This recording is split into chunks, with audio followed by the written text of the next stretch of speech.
Hello, good afternoon, everyone. Good afternoon, namaskar. हर हर Mahadev. Radhe Radhe. Good afternoon. वालेकुम अस्सलाम बेटा. Good afternoon. Radhe Radhe Radhe Radhe Radhe Radhe Radhe Radhe Radhe Radhe Radhe Radhe. Yes. और क्या मज़े हो रहे हैं? खुश रहिए बेटा. क्या मज़े हो रहे हैं भाई? राम राम बेबी.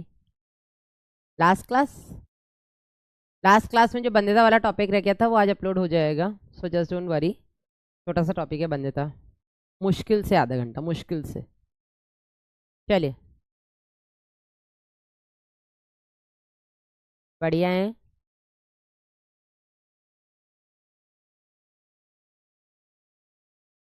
165 आए हैं टेस्ट में टोटल या सिर्फ जूलॉजी में? जय श्री कृष्णा बेटा. यस. तो आज नया अध्याय शुरू होगा अपना. मानव स्वास्थ्य तथा रोग, ह्यूमन हेल्थ एंड डिजीज. बाकी बंदिता मैंने वो जो अपना क्या डाला था, माइंड मैप डाला था, उसमें ही मैंने थोड़ा अच्छे से बताया है 10-15 मिनट में. तो वहाँ पे भी अगर आप लोगों ने माइंड मैप देखा होगा तो आई एम श्योर आपको कुछ कुछ समझ में आया होगा. जो नहीं समझ में आ गया है, नहीं समझ में आया है, डोंट वरी. उसमें मैं आपको आपके लिए जो मैंने रिकॉर्ड किया है वो अपलोड आज हो जाएगा. ठीक है. और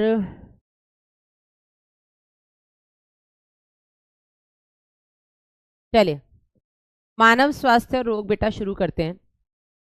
इंपॉर्टेंट चैप्टर है ह्यूमन हेल्थ एंड डिजीज. इस एक चैप्टर से आपके नीट में बेटा 3 से 4 क्वेश्चन आते हैं. ठीक है.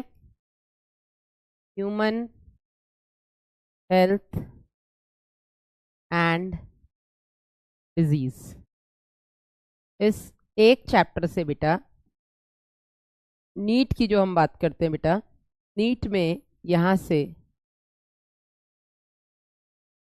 3 से 4 प्रश्न बनते हैं. 3 से 4 प्रश्न मतलब 12 से 16 नंबर. तो हल्के में तो नहीं ले सकते. ले भी रहे हो तो अब भूल जाना. इसको हल्के में हम लेंगे. पता मुझे.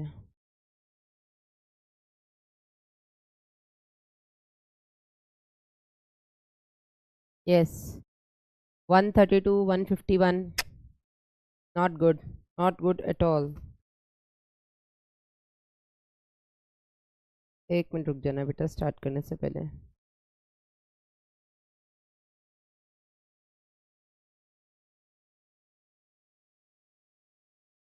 एक मिनट बस है ना.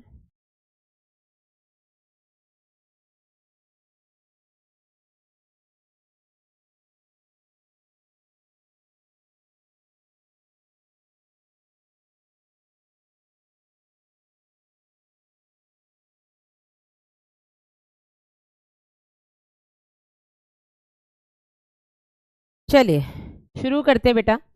ह्यूमन हेल्थ एंड डिजीज, मानव स्वास्थ्य और रोग. आज की क्लास में बेटा हम बात करेंगे सबसे पहले परिचय, जैसे कि हम हर अध्याय में करते हैं. उसके बाद बेटा हम बात करेंगे मानव में होने वाले सामान्य रोग कौन कौन से हैं.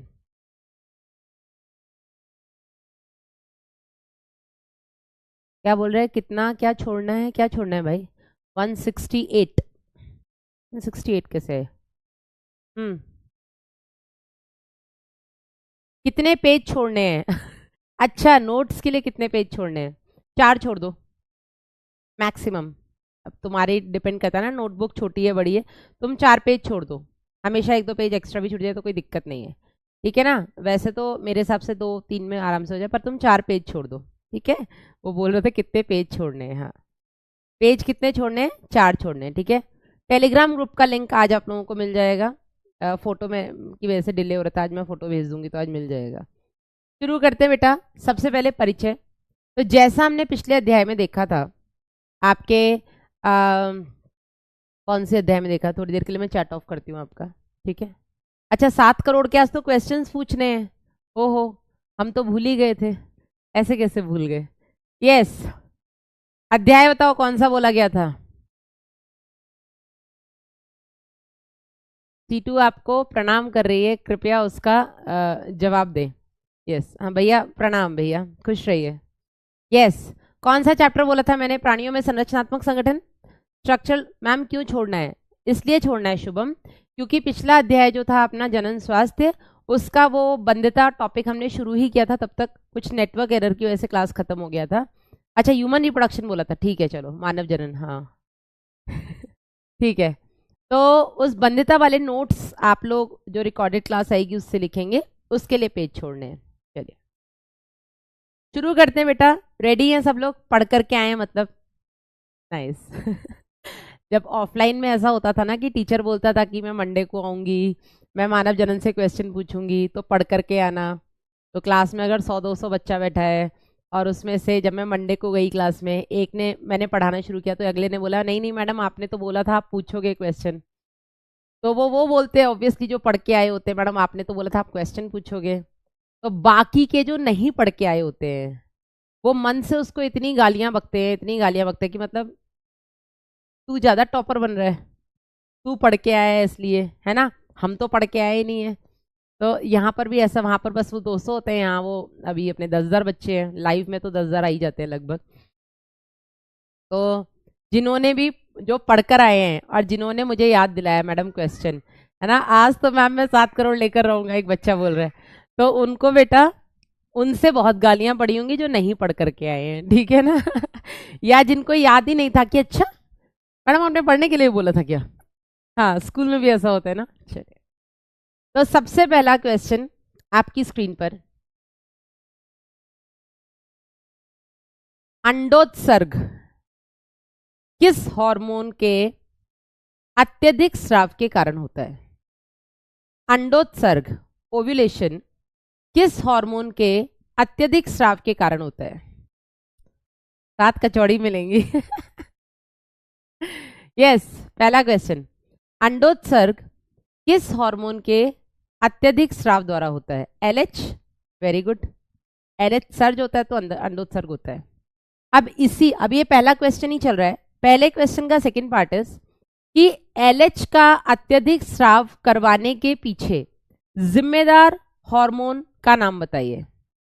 एलएच का अत्यधिक स्राव किस हार्मोन के अत्यधिक स्राव के कारण होता है?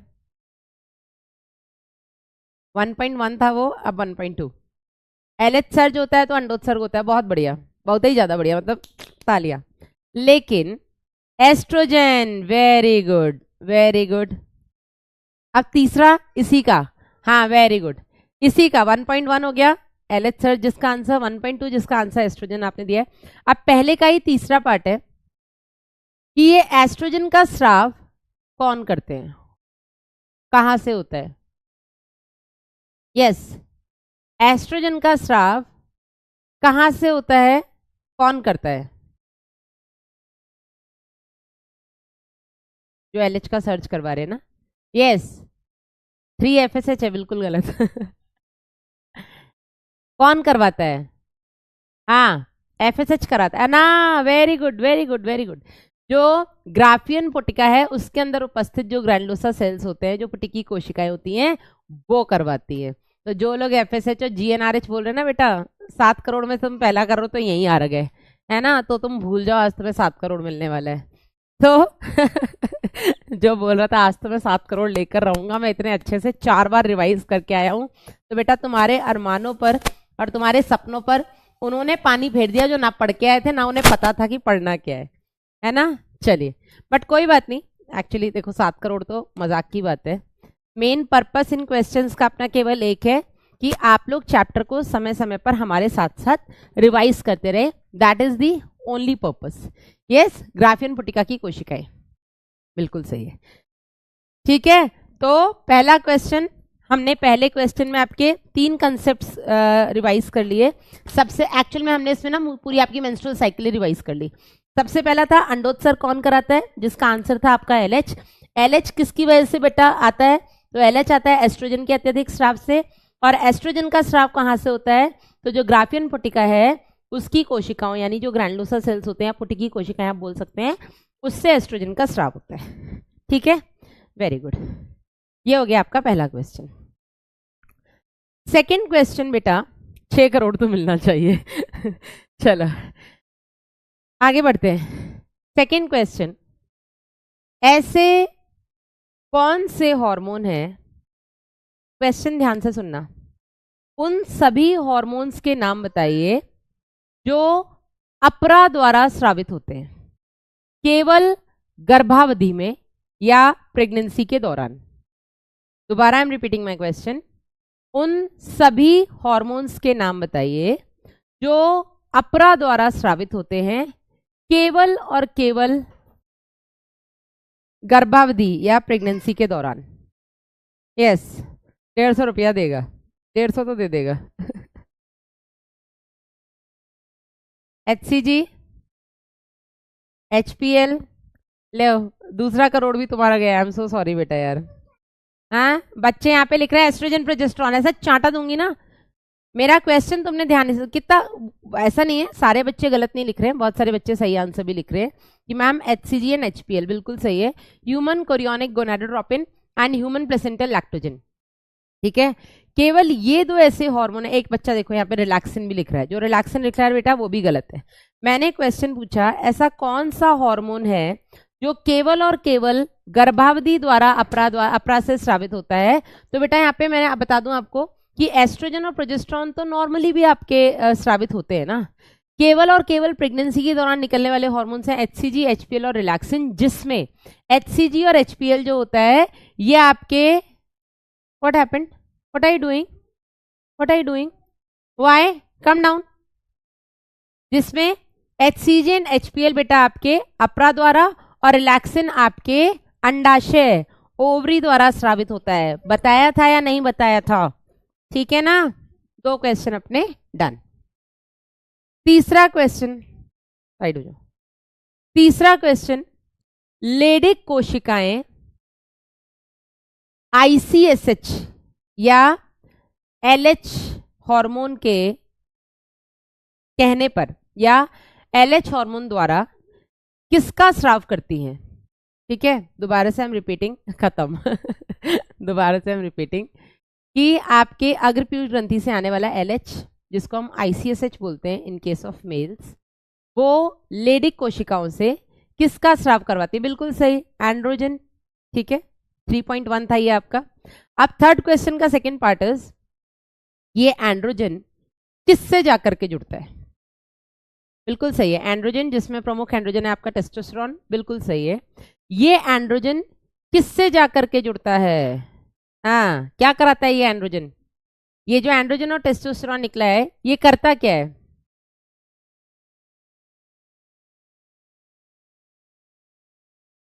क्या करता है?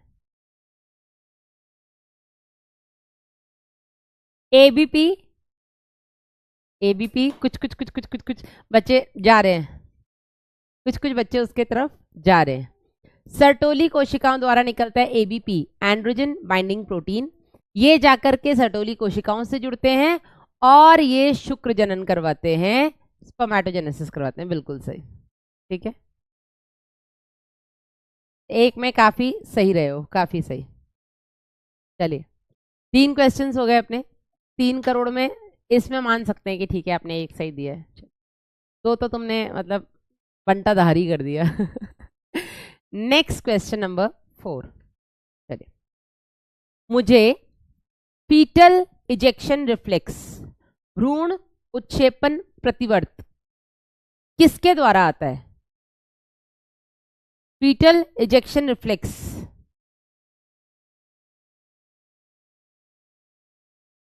भ्रूण को बाहर निकालने का समय आ गया है। ये रिफ्लेक्स कहां से शुरू होता है? यस, ऑक्सीटोसिन, गलत। यहां तो शुरुआत में ही तुमने बंटाधार कर दिया, गलत, ऑक्सीटोसिन नहीं है। फीटल इजेक्शन रिफ्लेक्स, एक बच्चा लिख रहा है मैडम पूर्ण विकसित अपरा और भ्रूण।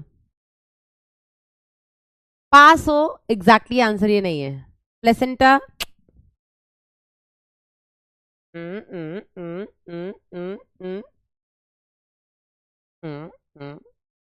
यस।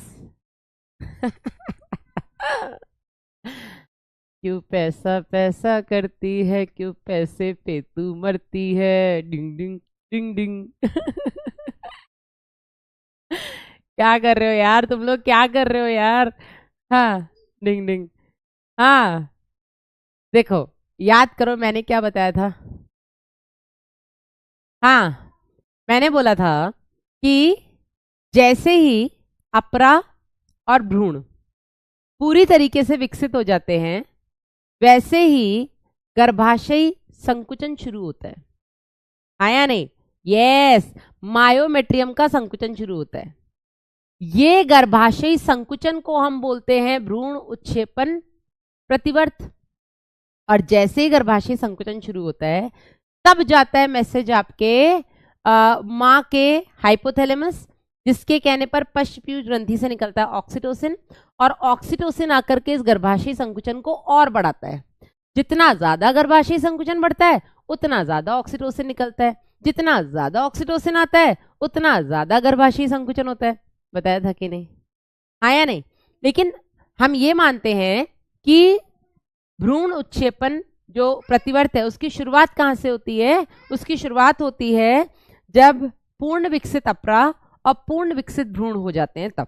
ठीक है, जब भ्रूण और अपरा पूरी तरीके से विकसित हो जाते हैं, तो आपकी गर्भाशयी मायोमेट्रियम जो है, गर्भाशय मध्य स्तर में संकुचन शुरू होता है, और इसको बेटा हम बोलते हैं भ्रूण उत्क्षेपण प्रतिवर्त।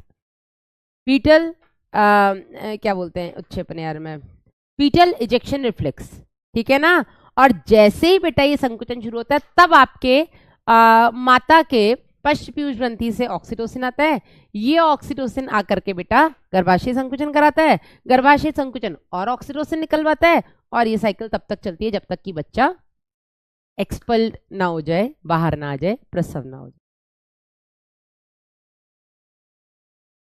एक बात मुझे बतला दे, तू उस रब से क्यों नहीं डरती है? टिंग टिंग टिंग टिंग। ये ताली बजा रहे हैं हमारे यहाँ।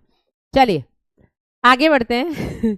4 क्वेश्चन हो गए, उनमें एक में काफी सही गए हो तक तुम लोग। यस, नेक्स्ट क्वेश्चन किस टॉपिक से पूछ लूं मैं? से चलो, मुझे ये बताइए,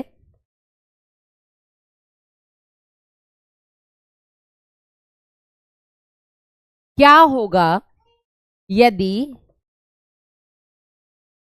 क्या होगा यदि, दिमाग लगाना थोड़ा सा है ना, दिमाग वाला क्वेश्चन है ये, तुम लोग लगाओ दिमाग। क्या होगा यदि सेमिनल वेसिकल, मतलब कि शुक्राशय से स्राव नहीं आएगा? वैसे मैंने ये शायद अलग से नहीं पढ़ाया, एक काम करो इसको छोड़ दो, मैं अलग से बता दूंगी तुम लोगों को बाद में। पढ़ाया था क्या? मैंने पढ़ाया है शायद से। चीटिंग करती है मैडम, चीटिंग करती है Avinash. No, keep it back. चलो रुक जाओ, ये छोड़ दो, क्योंकि सेमिनल प्लाज्मा जो होता है, क्या दे रहा है मेरे हाथ में अर्जुना नीट, क्योंकि सेमिनल प्लाज्मा जो होता है, सेमिनल वेसिकल जो होता है बेटा, उसके स्राव में फ्रक्टोज होता है। फ्रक्टोज ऊर्जा देने का काम करता है। ठीक है, अगर सेमिनल प्लाज्मा का सिक्रीशन नहीं आएगा तो फ्रक्टोज नहीं आएगा, फ्रक्टोज नहीं आएगा तो कहीं ना कहीं शुक्राणु को आगे चलने के लिए ऊर्जा नहीं मिलेगी। तो it's we can leave this. आगे बढ़ते हैं। ये तो बहुत ही सिंपल सा क्वेश्चन और नीट में आ चुका है। नर में या नर जननांग में कौन सी ऐसी ग्रंथि है जो अयुग्मित होती है? बहुत ही सिंपल सा क्वेश्चन। 5वां, नर जननांग में कौन सी ऐसी ग्रंथि है जो अयुग्मित होती है, नॉन पेयर्ड होती है और अनपेयर्ड होती है? आईएमएस से बहुत ही सिंपल सा क्वेश्चन, इससे सिंपल जिंदगी में तुम्हें कुछ मिल नहीं सकता है। ठीक है, ये उन क्वेश्चंस में से है जो गूंगा भी बोल पड़े। प्रोस्टेट, बिल्कुल सही, वेरी गुड। चलिए, this was question number 5। Question number 6 is, ठीक है, क्या होगा यदि वृषण नलिकाएं, रेटिटेस्टिस, काट दी जाए? क्या होगा यदि रेटिटेस्टिस, वृषण नलिकाएं काट दी जाए? क्वेश्चन नंबर 6, क्या होगा यदि वृषण नलिकाएं काट दी जाएं? प्रोस्टेट बिल्कुल सही है। ऐसा इकलौता क्वेश्चन जिसमें कोई मैम 1 करोड़ तो जीती गए। हाँ, क्या होगा यदि प्रोस्टेट ग्रंथि, सॉरी, क्या होगा यदि रेटिटेस्टिस, वृषण जालिकाएं या वृषण नलिकाएं काट दी जाए? वैसेक्टमी अलग होता है मेरा बच्चा, वो शुक्रवाहक, उसमें काटा जाता है। यहाँ भी तुम लोग हार ही गए हो। एक बच्चा बोल रहा है मैडम स्पर्म ही नहीं बनेगा। क्यों नहीं बनेगा भाई? स्पर्म को बनने से कोई नहीं रोक सकता। दुनिया की कोई ऐसी ताकत नहीं है जो स्पर्म को बनने से रोक दे, अगर हार्मोन सही चल रहे तो। केवल हार्मोन्स में ही वो ताकत है जो स्पर्म को नहीं बनने देगी। हाँ, स्पर्म पास नहीं होगा, बिल्कुल सही बात है। स्पर्म बनेगा लेकिन रिलीज नहीं हो पाएगा। हाँ बिल्कुल सही। आप बोल सकते हो स्पर्मिएशन नहीं हो पाएगा एज पर एनसीईआरटी। वैसे तो स्पर्मिएशन शुक्राणुयन आपकी सर्टोली कोशिकाओं द्वारा शुक्राणु के निकलने को बोलते हैं, लेकिन एनसीईआरटी बोलती है कि आपकी जो शुक्रजनक नलिकाएं हैं उनसे शुक्राणुओं के बाहर निकलने की प्रक्रिया को हम शुक्राणुयन बोलते हैं, स्पर्मिएशन बोलते हैं। वो आप सब कुछ छोड़ दो। सीधी सी बात है कि अगर रेटिटेस्टीज नहीं होगा, वृषण जालिकाएं या वृषण नलिकाएं नहीं होंगी, तो जो आपके शुक्राणु शुक्रजनक नलिकाओं से निकल करके शुक्रवाहिका में पहुंचते हैं। शुक्रवाहिका नलिका मतलब कि आपके वासा एफ्रेंशिया में पहुंचते हैं, उनको जोड़ने का काम यही तो करते हैं रेटिटेस्टीज। तो अगर रेटिटेस्टीज को काट दिया जाए तो जो शुक्राणु है वो आपकी शुक्रजनक नलिकाओं से वासा एफ्रेंशिया में नहीं पहुंच पाएंगे। ठीक है, आप ये बोल सकते हो कि वीर में शुक्राणु नहीं होगा। कितना सिंपल था, इट वॉज सो सिंपल यार। Last question for today.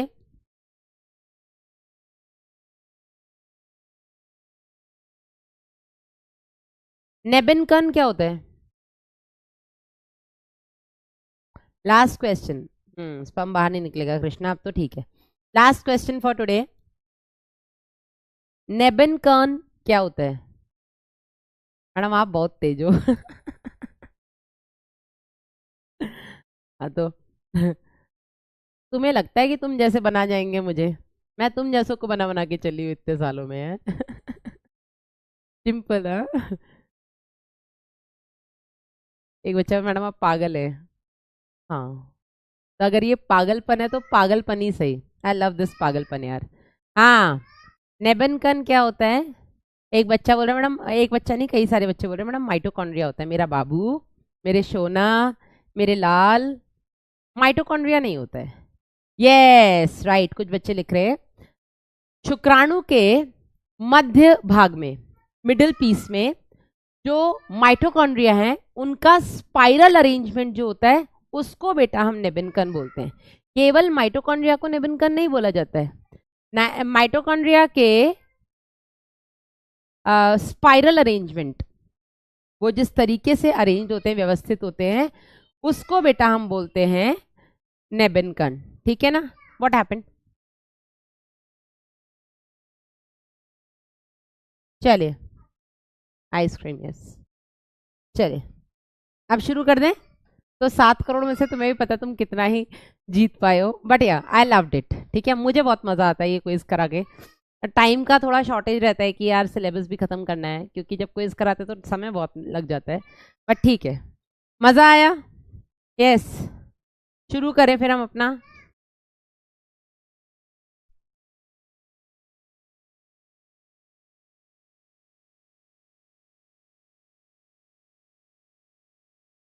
Done. Yes, 6 crore. एक बच्चा, मैडम 6 करोड़ दे दो। 6 करोड़ तो तुम हार चुके हो। चले, तो शुरू करते, पेन पेन पेन, शुरू करते हैं, मजा आता है। ठीक है।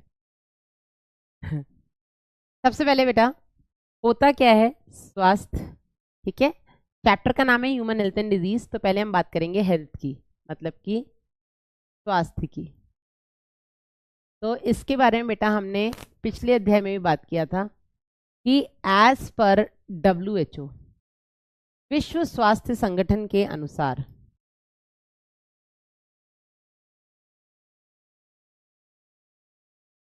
विश्व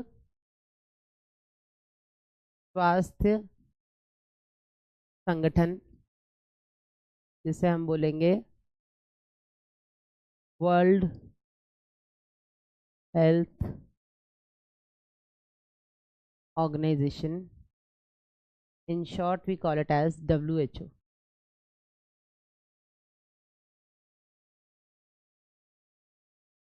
के अनुसार केवल बीमारी का अनुपस्थित होना ही स्वस्थ होना नहीं होता है। अगर आप शारीरिक, मानसिक, व्यवहारिक, सामाजिक तौर पर स्वस्थ हैं तो ही आपको स्वस्थ बोला जाएगा। ठीक है, so as per WHO, health is a state of complete physical, mental and social wellbeing and not merely the absence of disease और इन्फॉर्मिटी। ठीक है, ये डिजीज तुम लोग, मतलब ये जो डेफिनेशन है स्वास्थ्य की, ये तुम्हें MBBS फर्स्ट ईयर से ही रटी हुई होनी चाहिए, और जिंदगी भर अगर तुम डॉक्टर हो, प्रैक्टिस कर रहे हो, तो तुम्हें ये जिंदगी और तुम्हारे दिमाग में ऐसे बैठी हुई होनी चाहिए। Define health as per WHO, health is a state of complete, मैं पहले इंग्लिश में लिखूंगी उसके बाद हिंदी समझाऊंगी क्योंकि WHO इंग्लिश में ही बोलती है। ठीक है, तो अ state of complete physical, mental and social wellbeing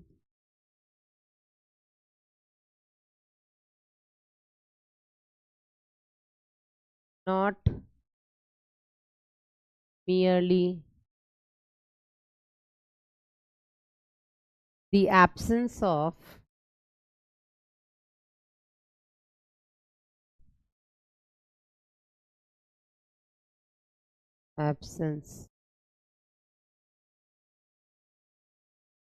disease और infirmity। अब मैं इसकी हिंदी लिख देती हूँ कि केवल बीमारी का अनुपस्थित होना ही नहीं,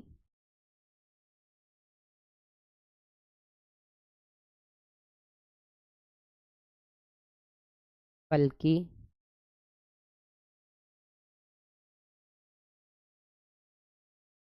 पूर्णतः भौतिक, मानसिक व सामाजिक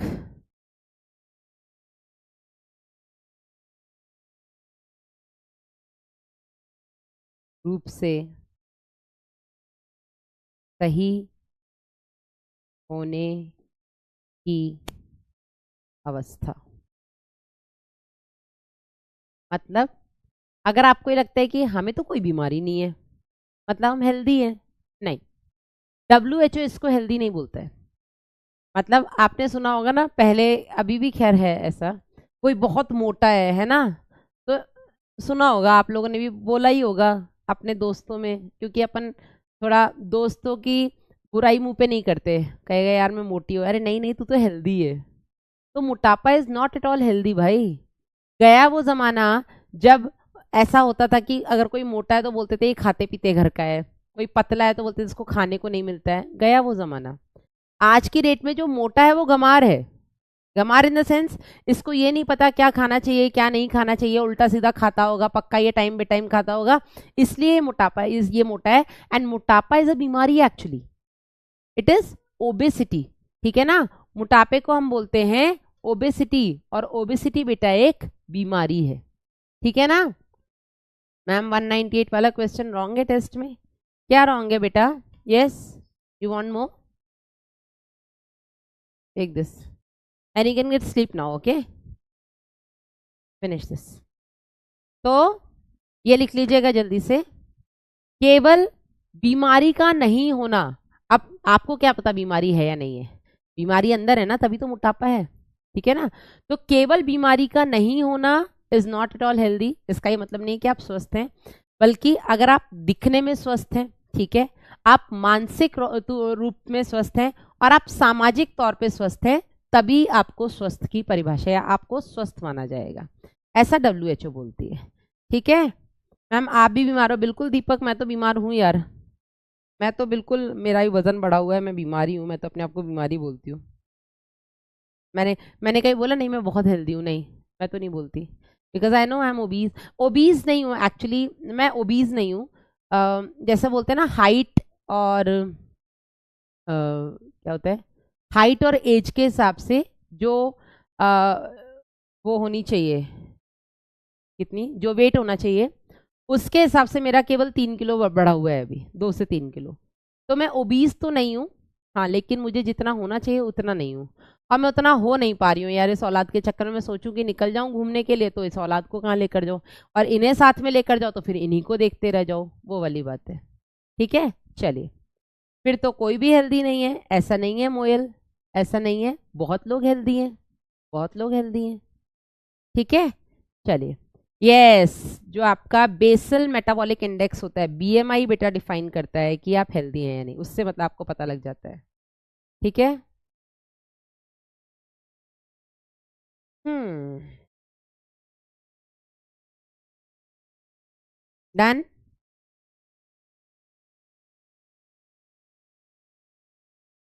डन। मैम फिर तो सारी दुनिया ही बीमार है, तभी तो, हाँ बिल्कुल। हम ये नहीं बोलेंगे सारी दुनिया बीमार है, हाँ, लेकिन हम ये जरूर बोलेंगे कि दुनिया में हेल्दी का काउंट बहुत कम है। ठीक है, दुनिया में हेल्दी पीपल अगर हम बात करें तो उनका काउंट बहुत कम है। ठीक है ना, चलिए। क्योंकि बहुत कम लोग इतने अवेयर हैं, हम अवेयर हैं पर हम कुछ कर नहीं पा रहे हैं, लेकिन कर लेंगे, हमें करना आता है। नेक्स्ट इज बेटा, इसके अंदर आपको एक पढ़नी है, गुड ह्यूमर हाइपोथेसिस। इसको हिंदी में क्या बोलते हैं मैं देख लूंगी।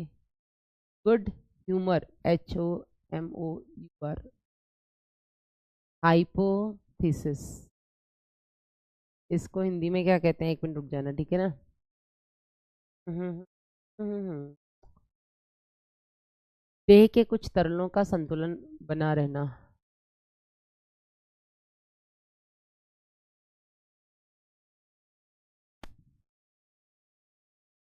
अच्छा, या अच्छे तरल सिद्धांत, ऐसे समझ लो आप।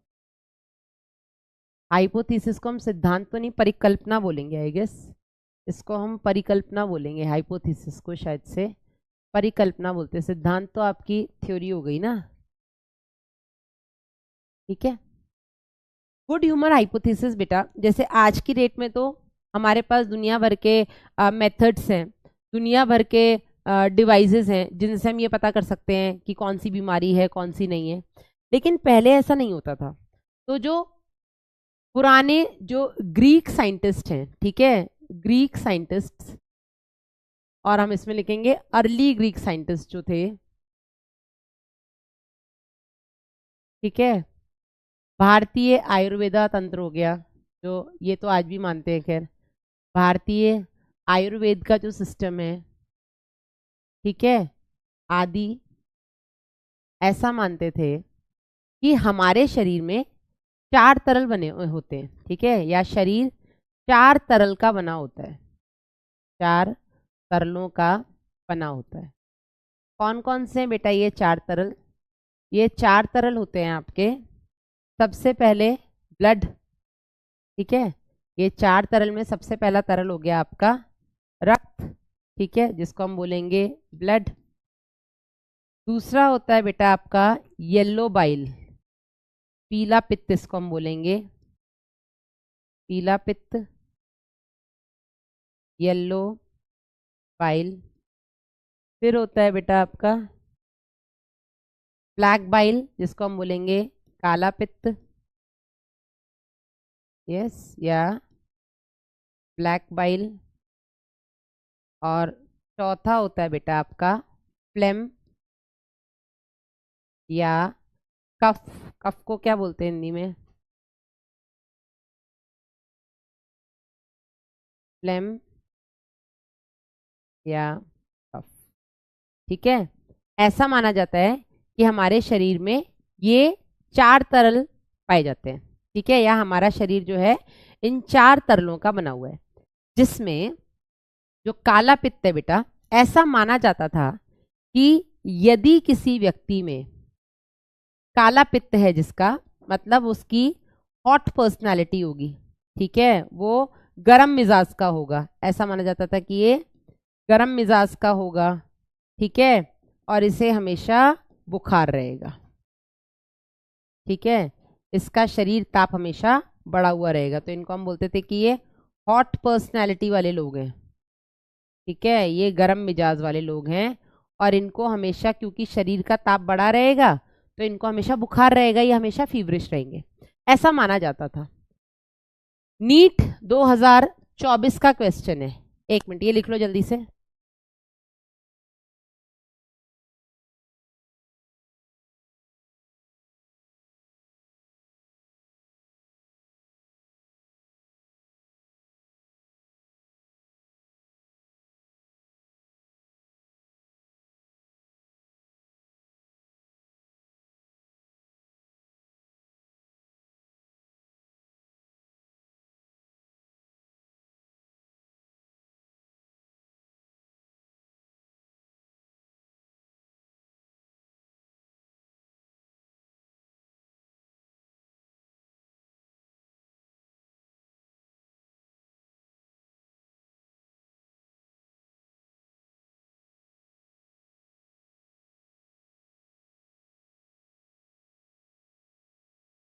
डन, लिख लिया बेटा? डन। लेकिन स्टार बना के यहाँ पर एक चीज लिखनी बहुत जरूरी है। नीट 2024 का क्वेश्चन है यहाँ से कि विलियम हार्वे एक साइंटिस्ट थे, विलियम हार्वे, ठीक है। इन्होंने बेटा डबल सर्कुलेशन की, विलियम हार्वे, ठीक है। इन्होंने द्विपरिसंचरण की खोज की, विलियम हार्वे ने द्विपरिसंचरण या द्विसंचरण जिसको हम बोलते हैं, डबल सर्कुलेशन की खोज की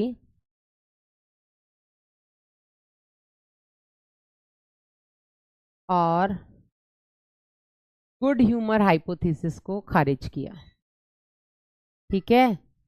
good, do it, do it बेटा, गुड ह्यूमर हाइपोथेसिस को खारिज किया, ठीक है।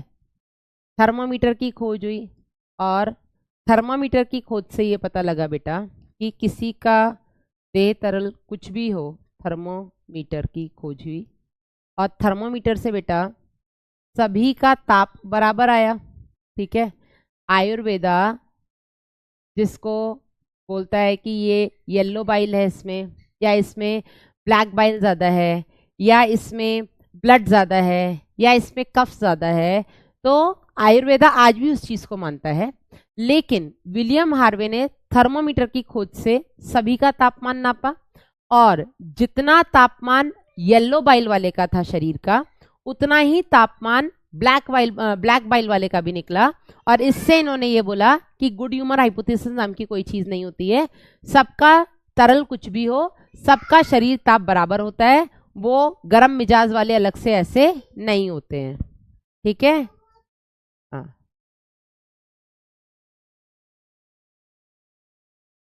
डन, ये समझ में आया? 32 क्वेश्चन सही हुए, और कोशिश करो। गुड। इसके बाद बेटा ये हो गया ब्लड परिसंचरण। हाँ,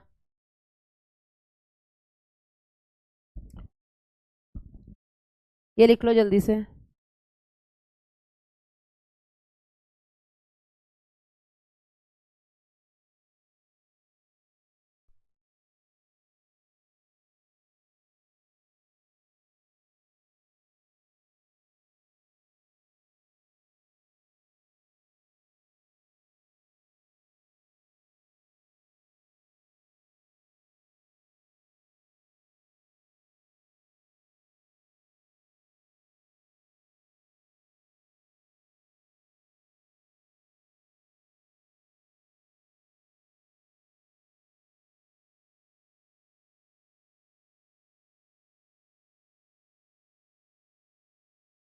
डन, डन, नोटेड। टोटल 446 है बेटा, कम है। चले आगे बढ़ते हैं। तो हमने ये तो देख लिया कि हेल्थ क्या होता है। अब अगला क्वेश्चन, जब आप कोई भी डीपीपी या वो लगाएंगे, एमटीजी लगाएंगे, तो आपको दूसरा या तीसरा ही क्वेश्चन ये मिलेगा कि किसी भी व्यक्ति के स्वास्थ्य को प्रभावित करने वाले कौन कौन से कारक होते हैं। तो स्वास्थ्य को प्रभावित करने वाले कारक कौन कौन से होते हैं? करने वाले कारक, ठीक है। What are the various factors which affects the health. तो सबसे पहला बेटा जो कारक होता है वो होता है आपका लाइफस्टाइल, ठीक है। आपका लाइफस्टाइल को हम क्या बोलेंगे? एक हो गया लाइफस्टाइल, दूसरा हो गया संक्रमण, तीसरा हो गया आपका एक्सरसाइज, ठीक है। तो लाइफस्टाइल को हम बोलते हैं जीवन शैली, ठीक है। तो सबसे पहला, अच्छा एनसीईआरटी के क्रम में देख ले तो सबसे पहला है आपका आनुवांशिक विकार, ठीक है। आपको कोई आनुवांशिक विकार तो नहीं है, कोई आपको जेनेटिक डिसऑर्डर तो नहीं है जिसके साथ आप पैदा हुए हो। अब सीधी बात है बेटा, अगर आप किसी रोग के साथ पैदा हुए हो या कोई रोग आपको आनुवांशिक आपके जीन्स में चल रहा है, जैसे आपके घर में सबको बीपी का इशू है, ठीक है, और ये आपके जीन्स में चला आ रहा है, तो आपको भी होगा। तो डेफिनेटली अगर आपके जीन्स में कोई बीमारी है तो वो आपके हेल्थ को अफेक्ट करेगी करेगी, ठीक है।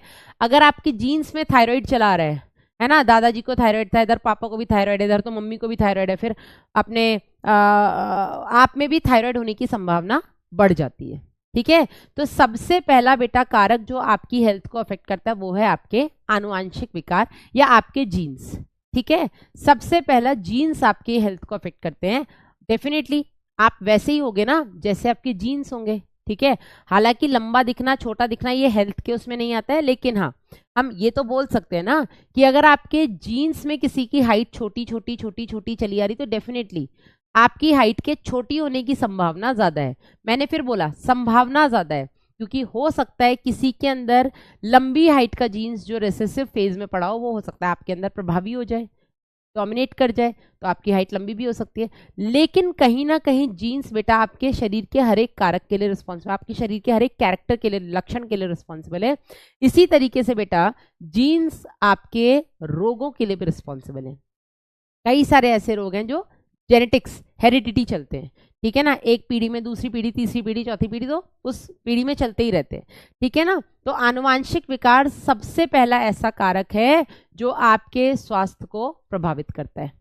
दूसरा बेटा कारक जो आपके स्वास्थ्य को प्रभावित करता है वो है आपका संक्रमण, जिसे हम बोलते हैं इन्फेक्शन, ठीक है। अब एक व्यक्ति है जो जल्दी जल्दी संक्रमित हो जाता है, ठीक है, जिसको हर बीमारी होनी है, मार्केट में जो नई बीमारी आई उसे जरूर होगी, ठीक है, तो उसको संक्रमण हो रहा है। तो डेफिनेटली अगर आप संक्रमित हो रहे हो, कोई भी रोगजनक कारक अगर आपके शरीर में प्रवेश कर रहा है तो आपकी हेल्थ अफेक्ट होगी होगी, हाँ या नहीं। अगर आप रोगजनक से बच के रह रहे हो तो डेफिनेटली आपकी हेल्थ अफेक्ट नहीं होगी। अब जैसे कोरोना बहुत लोगों को नहीं हुआ, बहुतों को हुआ, बहुतों की जान गई, उस जैसी तुम्हारी पीढ़ी में तो तुमने अभी तक वही सबसे बड़ी बीमारी देखी है, ठीक है, जिसने गांव के गांव भी खत्म किए हैं, ठीक है ना। तो कोरोना जैसी बीमारी संक्रमण से ही हुई ना, इन्फेक्शियस डिजीज थी ना, छूने से हो रही है, जो संक्रमित व्यक्ति है उसका सामान छूने से हो रही है, उसके आसपास अगर वो छींक कहाँस रहा है उसके पास अगर आप खड़े हो तो उससे आपको हो रही है। तो बहुत सारे ऐसे भी व्यक्ति थे जिनको कोरोना नहीं हुआ, जिनको संक्रमण नहीं हुआ, ठीक है ना। क्यों? क्योंकि वो उससे बच करके रहे, हाँ या नहीं। तो जिसको जितना ज्यादा संक्रमण होगा, सीधी बात है कहीं ना कहीं उसकी हेल्थ उतनी ज्यादा प्रभावित होगी, ठीक है। और तीसरा बेटा आता है आपका जीवन शैली, मतलब आपका लाइफस्टाइल, ठीक है। अब आपकी जीवन शैली कैसी है, आपका लाइफस्टाइल कैसा है। अब लाइफस्टाइल में क्या क्या आ जाता है बेटा, आपका खाना पीना, सोना जागना, ठीक है, आप दिन भर में एक्सरसाइज करते हो या नहीं करते हो, आपकी लाइफ कितनी सीडेंटरी टाइप है, मतलब दिन भर पड़े ही रहते हो, दिन भर लेटे ही हैं, दिन भर सो ही रहे हैं 24 घंटे में से मैडम 18 घंटे तो हम सोते सोते या बेड पे निकाल देते हैं, तो मतलब आपकी जीवन शैली बहुत खराब है, ठीक है। अच्छी जीवन शैली में क्या क्या आता है बेटा, अच्छी जीवन शैली में आता है कि ज्यादा नहीं तो दिन में कम से कम आधे घंटे की एक्सरसाइज होनी चाहिए, आधे घंटे का वॉक होना चाहिए, आपका खाना पीना बहुत अच्छा होना चाहिए। ठीक है, हम सोचते हैं, पता है ये ना गलत धारणा है लोगों की। लोग सोचते हैं जब नया नया पैसा आता है तो अब तो हम रोटी थोड़ा ना खाएंगे, अब तो हम पैसे वाले, अब हम पिज्जा बर्गर खाएंगे। ये ज्यादातर वो लोग बेटा खाते हैं जो मैंने, मतलब या तो उन्होंने बचपन से यही खाया है, वो खानदानी बहुत अमीर है, जिन्होंने बचपन से पिज्जा बर्गर ही खाया है, मतलब अमीर सोच से गरीब है, पैसे से अमीर है। ठीक है, क्योंकि जो पैसे के साथ साथ सोच से अमीर होगा वो पिज्जा बर्गर कभी नहीं खाएगा। ठीक है ना, कभी मतलब कभी ही नहीं खाएगा। हाँ, अब भीड़ में बैठे, इसका ये मतलब भी नहीं कि छुआ भी ना हो, खाया टेस्ट भी ना किया हो। हाँ, अगर भीड़ में बैठे हैं 10 लोग पिज्जा खा रहे हैं तो डेफिनेटली आप अपने लिए अलग चीज मंगवाओगे तो और लगेगा, एक आप भी खा लो पीस। ठीक है ना, कोई बड़ी बात नहीं है। लेकिन रोजमर्रा की जिंदगी में ये चीजें इन्वॉल्व नहीं होनी चाहिए। रोजमर्रा की जिंदगी में आप कितनी हरी सब्जियां खाते हो? व्हाट? रोजमर्रा की जिंदगी में आता है कि आप कितनी हरी सब्जियां खाते हो। ठीक है, आप कितनी क्या बोलते हैं उसको हम यार, फ्लोर, आप आटा दाल चावल कैसा खा रहे हो? ठीक है, कितना साफ सफाई आप अपने आसपास रख रहे हो? ठीक है, रोजमर्रा की जिंदगी, ये आपकी जीवन शैली है। ठीक है मैडम, हम इतने बजे उठते हैं, इतने बजे तक हम नहा धो करके नाश्ता कर लेते हैं, इतने बजे मैडम फिर हम थोड़ा धूप में बैठते हैं, धूप लेना भी बहुत अच्छी चीज़ है। विटामिन डी का प्राइमरी सोर्स है धूप बेटा, है ना मैम। हम थोड़ा सा धूप लेते हैं, आधा, अब जो गर्मियाँ हैं तो मैडम 5-10 मिनट धूप ले लेते हैं, और सर्दियाँ हैं तो मैडम 1 घंटे ले लेते हैं। धूप कभी भी डायरेक्टली फेस पर नहीं लेनी चाहिए, हमेशा take it on your back. ठीक है, धूप की तरफ हमेशा पीठ करके बैठो। ठीक है ना, फिर इसके अलावा फिर मैडम हम अपना आकर के पढ़ते पढ़ते हैं, फिर हम खाना खाते हैं, खाना खाने के बाद मैडम हम थोड़ा सा आराम करते हैं, उठते हैं मैडम हम शाम को खेलने जाते हैं। अब आपका वो खेलना हो सकता है, वो आपका घूमना हो सकता है, वो आपका एक्सरसाइज का समय हो सकता है, कुछ भी हो सकता है। उसके बाद मैडम आकर के हम अपना पढ़ने बैठ जाते हैं। अब आपकी उम्र की मैं लाइफस्टाइल बता रही हूँ, ये होनी चाहिए। ठीक है ना, थोड़ा बहुत मैडम हम इसी बीच में टीवी देख लेते हैं, थोड़ा बहुत, दिन भर टीवी के आगे ही चिपके हुए हैं वो भी गलत है। ठीक है ना, तो आपकी उम्र में बेटा लाइफस्टाइल, अच्छी लाइफस्टाइल का मतलब है टाइम से सोना, टाइम से उठना, टाइम से खाना, अच्छा अच्छा मतलब हेल्दी खाना। ठीक है, अच्छा खाना मतलब ये नहीं होता है पिज्जा खाओ, अच्छा मतलब होता है हेल्दी खाना।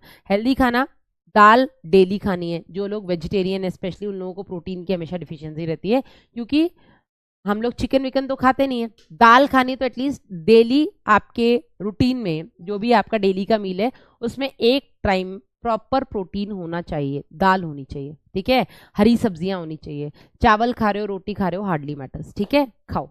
ठीक है, गर्मियां हैं तो रायता जरूर होना चाहिए शरीर को ठंडक देने के लिए। ठीक है, या छाछ आप बोल दो, राजस्थान में मैंने ये चीज देखी है, लोग सुबह उठते ही छाछ खा लेते हैं। ठीक है, छाछ क्यों लेते हैं? सुबह ही जो लोग छाछ लेते हैं उनके शरीर को बहुत ठंडक रहती है, उन लोगों को लू लगने की समस्या नहीं होती है। तो ये बेटा 3 कारक हैं जो किसी भी व्यक्ति के स्वस्थ को या स्वास्थ्य को या उसके हेल्थ को अफेक्ट करते हैं। सबसे पहला, समझ में आए तीनों? एक बार थम्स अप कर देना। सबसे पहला बेटा कारक हो गया आपका आनुवांशिक विकार। अब कोई आनुवांशिक विकार है, कोई जीन्स में ही विकार चल रहा है बेटा, तो उसका कुछ नहीं हो सकता, वो तो जाएगा ही जाएगा। ठीक है, दूसरा हो गया बेटा आपका संक्रमण। कितने ज्यादा आपको संक्रमण होते हैं उतने ज्यादा बेटा आप अनहेल्दी होगे, जितने कम संक्रमण होंगे उतने ज्यादा आप हेल्दी होंगे। और तीसरा आता है आपका जीवन शैली कैसा है, आपका लाइफस्टाइल कैसा है। ठीक है, तो लाइफस्टाइल में आप थोड़ा सा लिख लो चाहो तो, मतलब आपके सोने जगने का समय। ठीक है, सोने जगने का समय आ गया इसमें। ठीक है, इसमें व्यायाम आ गया आपका। ठीक है, आप कितना दिन भर में एक्सरसाइज करते हो या दिन भर पड़े ही रहते हो। इसमें आपका खाना पीना आ गया।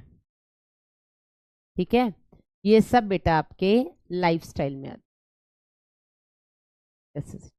ठीक है, अब ये हो गया स्वास्थ्य क्या होता है, स्वास्थ्य को प्रभावित करने वाले कारक कौन कौन से होते हैं। तो हमने स्वास्थ्य तो देख लिया। हेल्थ क्या है? जब आप फिजिकली मेंटली सोशली बढ़िया स्टेट में हो। ठीक है, आपको कोई रोग बीमारी नहीं है, उसको हम हेल्दी बोलेंगे। ठीक है, लेकिन अगर आप हेल्दी नहीं है मतलब आप क्या है, आपको रोग है। ठीक है, तो दूसरी हेडिंग इसके अंदर आएगी, वो आएगी आपकी डिसीज। डिसीज, अच्छा, ईज का मतलब होता है कंफर्ट।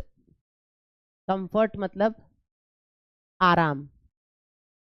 ठीक है, और डिस का मतलब होता है एब्सेंट, अनुपस्थित। आराम अगर शरीर को नहीं है मतलब आप परेशान है, परेशान है मतलब आपको कोई प्रॉब्लम है, ठीक है ना। मैम ने पेज क्यों छुड़वाया, आलिया वो पूछ रही हैं।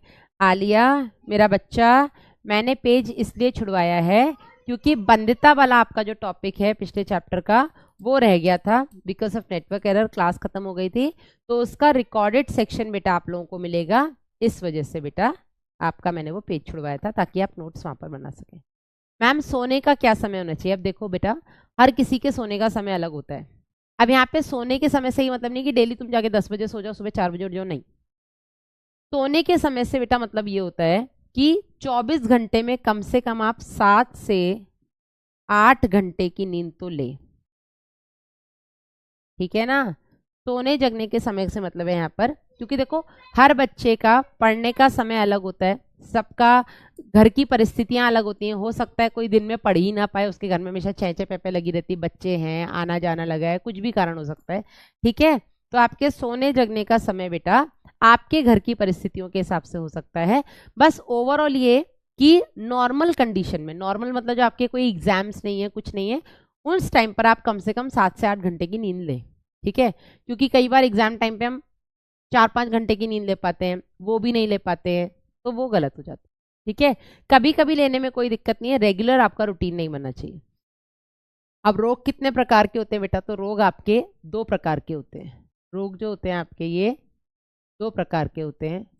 कौन कौन से होते हैं बेटा, सबसे पहले होते हैं आपके आनुवांशिक रोग, जिनको हम बोलते हैं जेनेटिक डिसऑर्डर्स। आनुवांशिक रोग, इन्हें हम बोलते हैं जेनेटिक डिसऑर्डर्स। चांटा दे दूंगे भी में। दूसरा हो गया बेटा आपका इनको हम बोलते हैं उपार्जित, एक्वायर्ड डिजीज।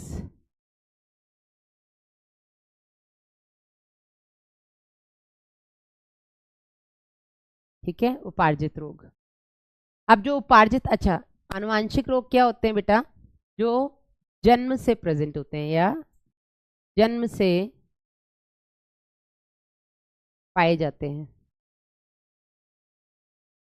ठीक है। जैसे उदाहरण ले लो इसका, तो डाउन सिंड्रोम हो गया,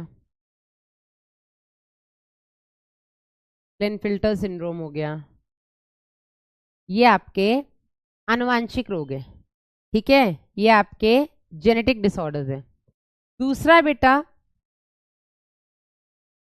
उपार्जित रोग, जो जन्म से नहीं है, जीवन के किसी भी कालखंड में आपको हो सकते हैं।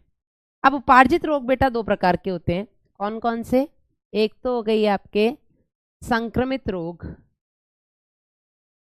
इनको हम बोलते हैं इन्फेक्शियस, या इनको हम कम्युनिकेबल डिजीजेस बोलते हैं। कम्युनिकेबल क्योंकि ये कम्युनिकेट होती हैं एक से दूसरे में।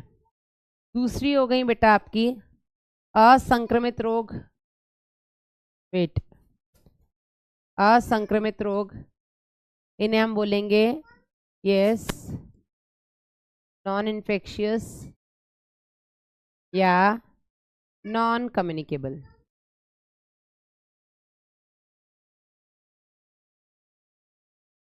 ठीक है ना। तो 2 तरीके के उपार्जित रोग होते हैं। पहला आपके, नो ऑरेंज कलर पेन, पहला हो गया आपके संक्रमित, संक्रमित जो कि एक संक्रमित व्यक्ति से या एक बीमार रोगी से स्वस्थ व्यक्ति में जो फैलते हैं उनको बेटा हम बोलते हैं संक्रमित, ठीक है। जो रोगी से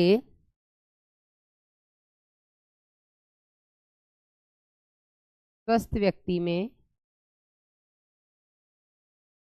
फैलते हैं, इनको बेटा हम बोलते हैं संक्रमित। और जो रोगी से स्वस्थ में नहीं फैलते, इनको बेटा हम बोलते हैं असंक्रमित रोग। यस, ये जल्दी से लिख लीजिएगा। मैम मेरा कमेंट नहीं पढ़ रही है, मोहम्मद उमर नहीं दिखा होगा बेटा। क्यों हिम्मत, एक कमेंट में क्या लिखा है ऐसा, मैं अभी कमेंट ऑफ कर दूंगी तो क्या ही कर लोगे तुम लोग हैं। कमेंट पढ़ रही है नहीं पढ़ रही, तुम वो पढ़ो जो मैं पढ़ा रही हूँ। यस, हाँ, एक व्यक्ति से दूसरे व्यक्ति में भी जो संक्रमित से, जो रोगी से स्वस्थ व्यक्ति में फैलते हैं बेटा, उनको हम बोलते हैं संक्रमित रोग। और जो संक्रमित से स्वस्थ में नहीं फैलते उनको बेटा हम बोलते हैं असंक्रमित रोग। ये जल्दी से लिखिएगा फिर हम आगे बढ़ेंगे। अन्याय, क्या अन्याय हो रहा है? पुष्प आनंद पांडे, क्या अन्याय कर दिया भाई मैंने किसके साथ? This is green colour pen. You open it by own, no? Done. Ma'am मैं दिन भर धूप में रहती हूँ। भाई दिन भर भी नहीं रहना होता बेटा। हाँ, अच्छा, संक्रामक असंक्रामक बोलते हैं, संक्रमित नहीं बोलते हैं। चलो भैया ठीक है, ये भी हम सही कर लेते हैं। संक्रामक और असंक्रामक बोलते हैं, ऐसा एक बच्चा हमें बता रहा है। दिस इज वेट, संक्रामक और असंक्रामक। ठीक है, ये ठीक है, ओके। चलो अब संक्रामक रोग और पहले हम असंक्रामक रोग के कुछ उदाहरण देख लेते हैं, यहीं पे लिख देती हूँ मैं। ठीक है, असंक्रामक रोग के उदाहरण क्या क्या होते हैं। तो यहाँ पर देखो बेटा, इसके मैं जगह नहीं है इसलिए साइड में लिखूंगी, आप एक के नीचे एक करके लिखिएगा। तो इसके उदाहरण में बेटा सबसे पहले आएगा आपका एलर्जी। ठीक है, कैंसर, इसके अलावा आपके एलर्जी हो गया, कैंसर हो गया, फिर कुपोषण, माल नरिशमेंट। ठीक है, कुपोषण हो गया। ठीक है, इसके अलावा मानसिक रोग, मानसिक रोग और भी कई होते हैं, मैंने कुछ उदाहरण लिख दिए हैं। ठीक है, तो सबसे पहला हो गया बेटा एलर्जी। एलर्जी जैसे कि, एलर्जी होता क्या है पता पहले तो आपको वो पता होना चाहिए एलर्जी होता क्या है। एलर्जी ना आपके इम्यून सिस्टम का हाइपर होना होता है। ठीक है, इसका मैं एक छोटा सा एग्जांपल देती हूँ आपको। जैसे घर में दो बच्चे हैं, ठीक है, हर घर में होते हैं, कहीं दो, कहीं तीन, कहीं चार। पापा ऑफिस गए, मम्मी को बच्चे कर रहे थे तंग। ठीक है, अच्छा, मम्मी लोगों की सहन शक्ति थोड़ी ज्यादा होती है ना? Vasu don't do this, I will slap you. मेरी शक्ति नहीं है। तो मम्मी लोगों की सहन शक्ति थोड़ी ज्यादा होती है। ये जो बेटा मम्मी लोगों की सहन शक्ति ज्यादा होती है, इसका फायदा बच्चे बहुत उठाते हैं। ठीक है ना, उन्हें पता है मम्मी क्या डांटेंगी तो और क्या कर लेंगी। ठीक है, डांटेंगी तो और क्या कर लेंगी, और इसके चक्कर में बच्चे जमीन आसमान एक किए रहते हैं। ठीक है, सुबह से पापा गए ऑफिस, सुबह से बच्चे ने करना शुरू किया तंग।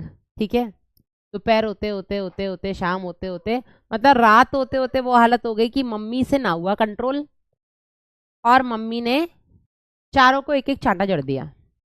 ठीक है, चारों को एक एक चांटा जड़ दिया।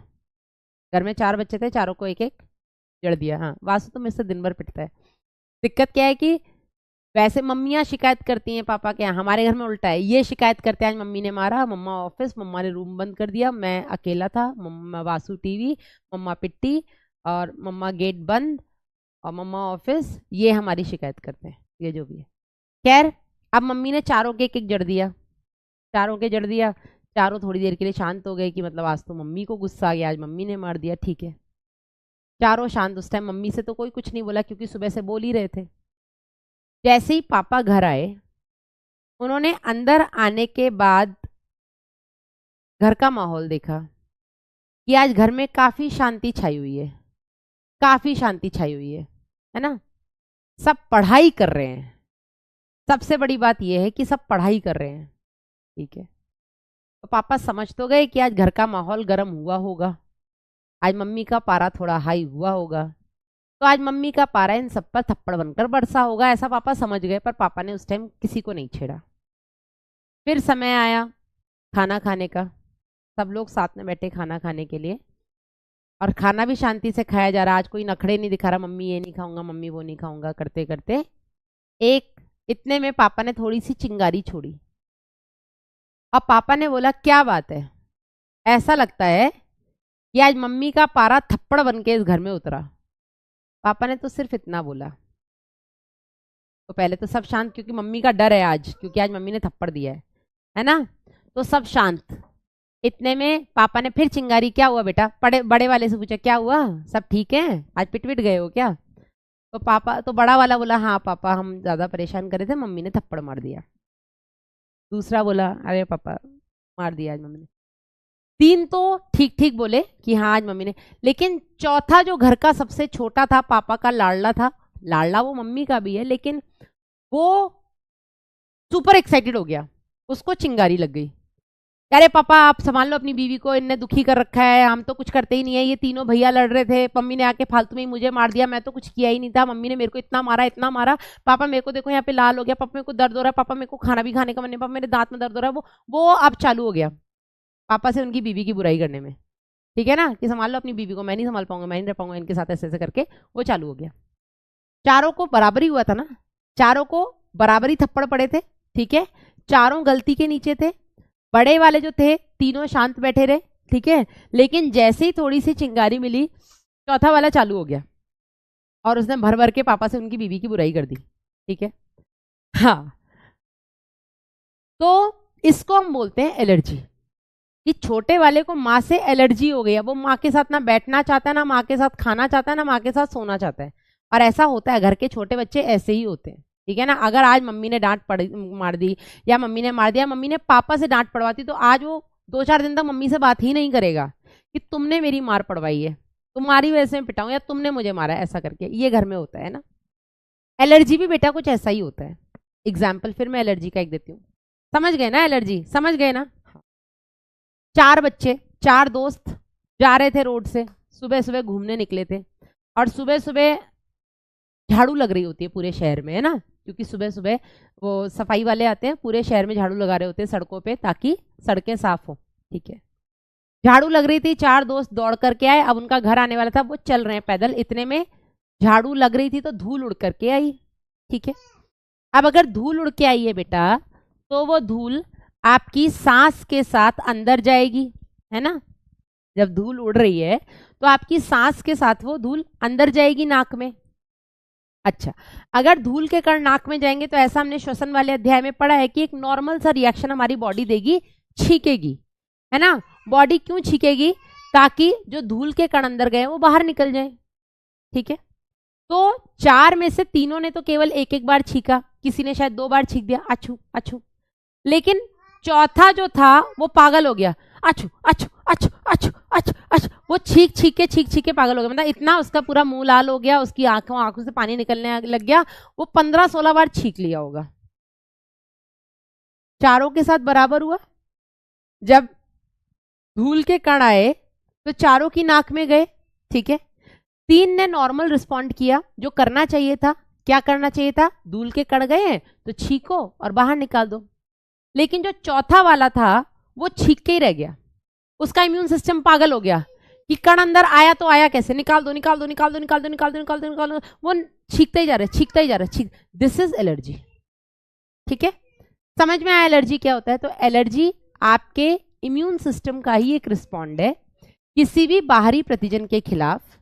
बस एलर्जी में आपका इम्यून सिस्टम पागल हो जाता है, वो एक बाहरी प्रतिजन के खिलाफ कुछ ज्यादा ही रिएक्ट कर देता है। समझे या नहीं? समझे या नहीं? ये तो एलर्जी। अब ऐसा नहीं कि आपके साथ चलने वाले को 16 छींके आ रही तो उसे देख के आपको भी छींके चालू हो जाएंगी, नहीं।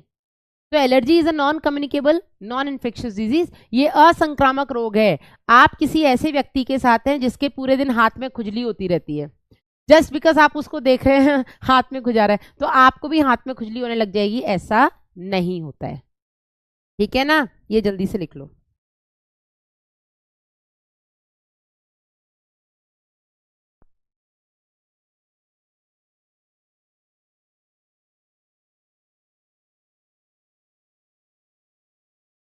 Yes, done. तो ये हो गया आपका एलर्जी। दूसरा बेटा कैंसर। अगर किसी व्यक्ति को कैंसर है, आप उसके साथ उठते बैठते हैं तो आपको कैंसर नहीं होगा, तो बेटा कैंसर भी असंक्रामक रोग है। और तीसरा है आपका कुपोषण। कुपोषण मतलब जैसे एक बच्चा है, वो अच्छे से खाना नहीं खाता है। अब एक ही घर में 2 बच्चे होते हैं ना, एक तो हेल्दी है, दूसरा सूख के कांटा हो रहा है। क्यों? क्योंकि मम्मी जब रोटी सब्जी बनाती है तो पहला वाला तो खा लेता है, दूसरे वाले को नहीं खाना। ये सब्जी मैं नहीं खाऊंगा, मैं नहीं खाऊंगा रोटी, मुझे दूध दे दो, वो दूध पी के सो जाएगा। ठीक है। इसी तरीके से मम्मी ने आज कुछ और बना ले, मैं नहीं खाता पालक, पालक कौन खाता है, मैं नहीं खाऊंगा पालक, और वो पालक नहीं खा रहा है तो मम्मी ने कहा ठीक है फिर तू क्या खाएगा, मुझे दूध दे दो, मैं दूध पी के सो जाऊंगा, मुझे कुछ नहीं खाना। अब वो कुछ ही नहीं खा रहा है। ठीक है। तो उस कंडीशन में बेटा जो कुछ नहीं खा रहा है डेफिनेटली उसको डेफिशिएंसी होगी ना बॉडी में, उसको वो सारे विटामिन वगैरह नहीं मिलेंगे जो हरी सब्जियों में, तो क्योंकि वो हरी सब्जी खाता नहीं है, तो मतलब उसको कुपोषण होगा। अब उसी घर में और भी बच्चे हैं वो अच्छे से खा रहे तो उनको कुपोषण थोड़ा ना होगा। सीधी बात है, जो अच्छा नहीं खाएगा वो कुपोषण का शिकार होगा, और कुपोषण के साथ रहने वाले को कभी कुपोषण नहीं होता। डन। आखिरी है आपका मानसिक रोग। अब वैसे तो बोलते हैं पागल के साथ रह के इंसान पागल हो जाता है। वासु रो रहा है, वासु को रोने दो, इसने खून पी लिया मेरा, अब मैं मार नहीं सकती ना अभी क्यों मारूं, छोड़ो, बच्चा है। हालांकि कभी कभी मैं भूल जाती हूँ, मैं ढंग से उसको धुन देती हूँ। Let it be. ठीक है ना। आखिरी हो गया बेटा मानसिक रोग। मानसिक रोग में अगर कोई पागल है तो उसका दिमाग नहीं चल रहा है, आप उसके साथ होगे, आप उसके साथ रह के पागल नहीं होगे ना, तो मानसिक रोग भी बेटा एक तरीके के असंक्रामक रोग होते हैं। ठीक है। तो ये कुछ उदाहरण हो गए। सिंड्रोम क्या होता है अभी उस पर भी हम बात करेंगे। ठीक है, ये समझ में आया असंक्रामक। अब हम बात करते हैं संक्रामक रोगों की।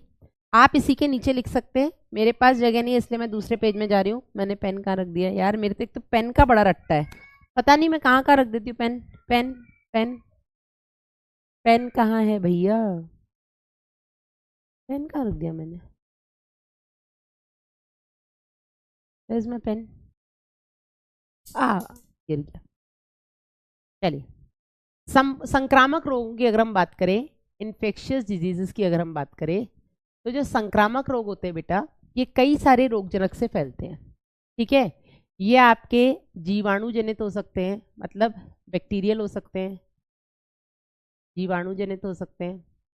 ये आपके विषाणु जनित हो सकते हैं, मतलब वायरल हो सकते हैं। ये आपके कृमि जनित हो सकते हैं, हेलमिंथिक हो सकते हैं। ठीक है।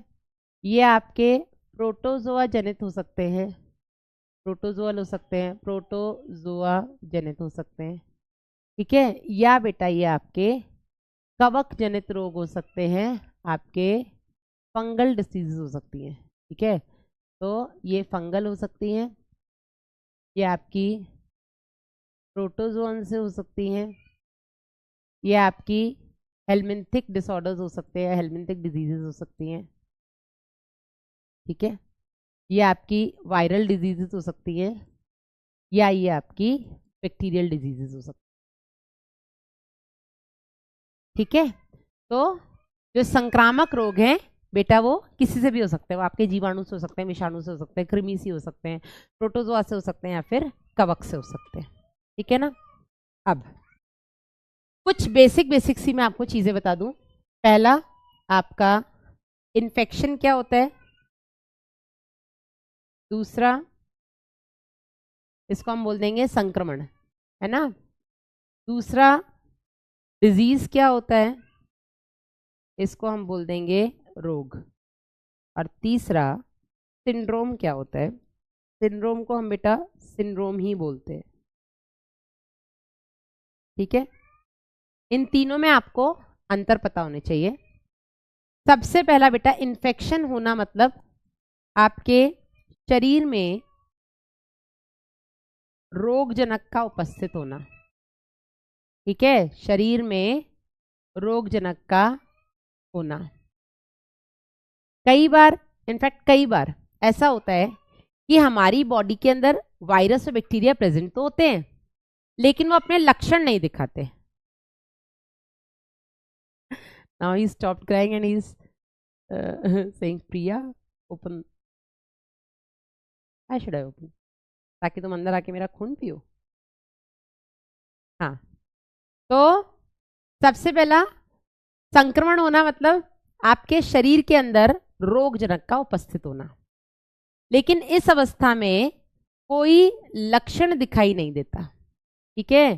किसी प्रकार का लक्षण नहीं दिखता है। केवल और केवल इस अवस्था में रोगजनक आपके शरीर में पाया जाता है, प्रवेश कर चुका होता है, लेकिन वो कोई लक्षण नहीं दिखाता। ठीक है, जब रोगजनक के लक्षण दिखने लग जाएं तो लक्षणों का दिखना बेटा होता है रोग। अब कौन से लक्षण दिख रहे हैं उसके हिसाब से आपको पता लग जाएगा कि कौन सा रोग है। ठीक है, और सिंड्रोम का मतलब होता है रोगों का झुंड या रोगों का समूह। अगर एक साथ आपके शरीर में कई सारे रोग हो जाए, ठीक है, आपको टीबी भी हो जाए, आपको कैंडिडियासिस भी हो जाए, आपको बुखार भी नहीं उतर रहा है, ठीक है, तो अगर एक साथ आपके शरीर में कई सारे रोग हो जाएं तो उसको बेटा हम बोलते हैं सिंड्रोम। दया दरवाजा तोड़ दो।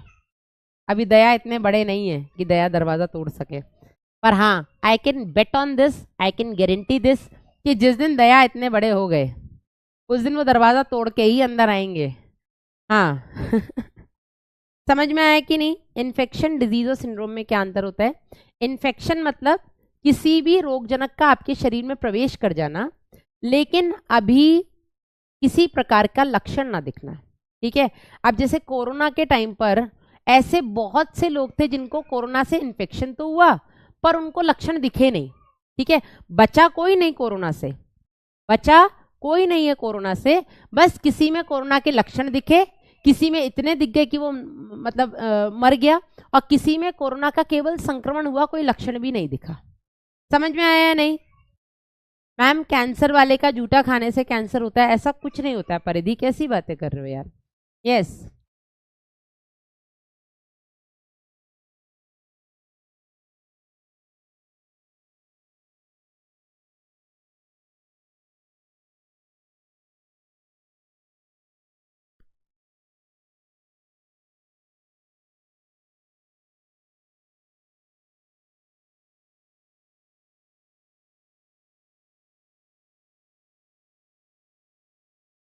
है तो मेरी औलाद, इतनी नौटंकी हो गई है ना, इतनी जोर जोर चिल्ला रहा था, आंखों से एक आंसू नहीं है उसके। जब वो ओरिजिनली रोता है तो रोता बाद में, आंखों से आंसू उसके पहले होते हैं। मैंने गेट खोला था, एक आंसू ना दिखा मुझे उसकी आंखों में। डन, चलिए अब बेटा और क्या हमें इसमें पढ़ना है? आ जाओ, एक एक करके हम पढ़ेंगे मानव के सामान्य रोग। उससे पहले बेटा हम पहले एनसीईआरटी रीड कर लें, फिर हम बात करेंगे मानव के सामान्य रोग। मानव के सामान्य रोग आपको एक फ्लो चार्ट बना करके, फ्लो चार्ट बोल रही हूँ मैं, टेबल बना करके पढ़ने हैं। आ जाओ, लंबा चैप्टर है, बड़ा चैप्टर है, लेकिन लास्ट में कुछ ज़्यादा मैं बता दूंगी, कहाँ कहाँ से क्वेश्चन आया है, कहाँ कहाँ से आने की संभावना, सब मैं बता दूंगी, चिंता मत करो। एक, लंबे समय तक स्वास्थ्य को शरीर और मन की ऐसी स्थिति माना गया जिसमें देह के कुछ तरल का संतुलन बना रहता था। प्राचीन यूनानवासी जो थे, जैसे कि हिपोक्रेट्स हो गए आपके, चिकित्सा का जो भारतीय आयुर्वेद तंत्र था, ये भी यही दावा करते थे कि स्वस्थ होना मतलब आपके शरीर में जो 4 तरल हैं, वो चारों तरल बेटा अगर बैलेंस में है, संतुलन में है, इसका मतलब क्या हुआ? इसका मतलब ये हुआ कि आप स्वस्थ हैं। देख, कौन कहेगा इसकी शक्ल देख के रोके आया आधे घंटे? Were you crying? कान पे रख के कह रहे बाय बाय। हाँ हो गया बाय बाय, चलो अब जाए। नो, चलो, हाँ अच्छा है, अच्छा लवली, चलो ठीक है। इसकी शक्ल देख के लग रहा है रोया था, कहीं से दिख रहा है, कहीं से दिख रहा है नौटंकी। डाउन बाय बाय करेंगे जब मम्मा क्लास खत्म करेगी, तब बाय बाय करेंगे, ओके ठीक। अरे अगेन यू स्टार्टेड। नो, ऐसा माना जाता था कि जो काले पित्त वाले व्यक्ति हैं, जिनके अंदर ब्लैक बाइल ज्यादा होता है बेटा, वो गर्म व्यक्तित्व वाले होते हैं और उन्हें बुखार होता है। ठीक है, वो हमेशा बुखार में ही पड़े रहेंगे, ये समझो। ठीक है, जबकि इस प्रकार के निष्कर्ष का कारण मात्र विमर्शी विचारधारा था, कि मतलब कोई बहुत ये साइंटिफिक लॉजिक नहीं था इसका, ठीक है। विलियम हार्वे द्वारा प्रयोगात्मक विधि अपनाते हुए, अब इन्होंने क्या प्रयोगात्मक विधि अपनाई, इन्होंने बेटा थर्मोमीटर की खोज की थी, ठीक है, मतलब खोज नहीं की थी, थर्मोमीटर का उपयोग किया था। तो इन्होंने परिसंचरण, द्विपरिसंचरण की खोज की और थर्मोमीटर का उपयोग करते हुए ये बताया कि जो काले पित्त वाले व्यक्ति हैं उनके शरीर का ताप भी बाकियों के समान ही होता है, जिसके चलते विलियम हार्वे ने अच्छे तरल की परिकल्पना जो थी, गुड ह्यूमर हाइपोथेसिस था, उसको खत्म कर दिया। ये भाई कुछ भी मत बोलो तुम लोग, ठीक है। कुछ वर्षों बाद जैविकी ने बताया कि तंत्रिका तंत्र और अंतःस्रावी तंत्र हमारे प्रतिरक्षा तंत्र को प्रभावित करते हैं और हमारा प्रतिरक्षा तंत्र जो होता है बेटा, ये हमारे स्वास्थ्य को बनाए रखता है। कुछ दिनों मतलब धीरे धीरे जैसे जैसे रिसर्च और बढ़ती गई, उसमें ये पता लगा कि जो आपका न्यूरल और एंडोक्राइन सिस्टम है, ये बेटा कहीं ना कहीं आपके हेल्थ को अफेक्ट करता है, ठीक है, और हेल्थ में भी ये आपके इम्यून सिस्टम को अफेक्ट करता है। और इम्यून सिस्टम वो है जो आपको स्वस्थ बनाए रखने के लिए जरूरी है। आपका इम्यून सिस्टम अच्छा है, बढ़िया आप रहोगे, बीमारियां नहीं होंगी।